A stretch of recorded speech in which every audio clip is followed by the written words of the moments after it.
ফেরেশতাদের সাথে শয়তানের তুমুল ঝগড়া। যেদিন ভোরবেলায় মহানবী সাল্লাল্লাহু আলাইহি ওয়াসাল্লাম জন্ম নেন, সেই দিন বিশ্বের সবগুলো মূর্তি মাটির দিকে নত হয়ে পড়ে। ইরানের রাজার বিশাল প্রাসাদের বারান্দা কেঁপে ওঠে এবং ছাদের 14টি প্রাচীর ধসে পড়ে।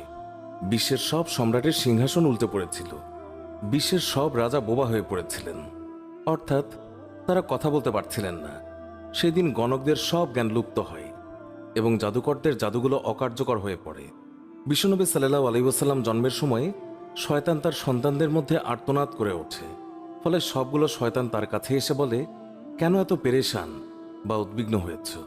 সে বলল, কাল রাতে তা পান করে সারা রাত আরামে কাটালাম।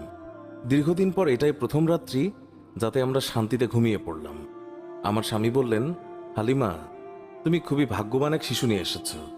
আমি বললাম, আমারও এটাই ধারণা, এই শিশু অত্যন্ত সৌভাগ্যবান। বিবি হালিমা আরও বললেন, মক্কা থেকে ফেরার পথে শিশু মুহাম্মাদকে কোলে নিয়ে যেই দুর্বল বাহনটিতে চলতে লাগলাম, মুহাম্মদ রাসূলুল্লাহ সাল্লাল্লাহু আলাইহি ওয়াসাল্লামের বরকতে বাহনটি এত দ্রুত চলল যে সবার বাহনকেই হার মানালো। আমার সাথী মহিলারা আশ্চর্য হয়ে বলতে লাগলো, এটা কি সেই দুর্বল সওয়ারি যার উপর আরোহণ করে তোমরা প্রথম এসেছিলে? তারপর বাড়ি এসে দেখলাম সমস্ত বকরিগুলো দুধে পূর্ণ হয়ে গেছে, অথচ কিছুক্ষণ পূর্বে সেগুলো দুধ শূন্য ছিল। আমার গোত্রের লোক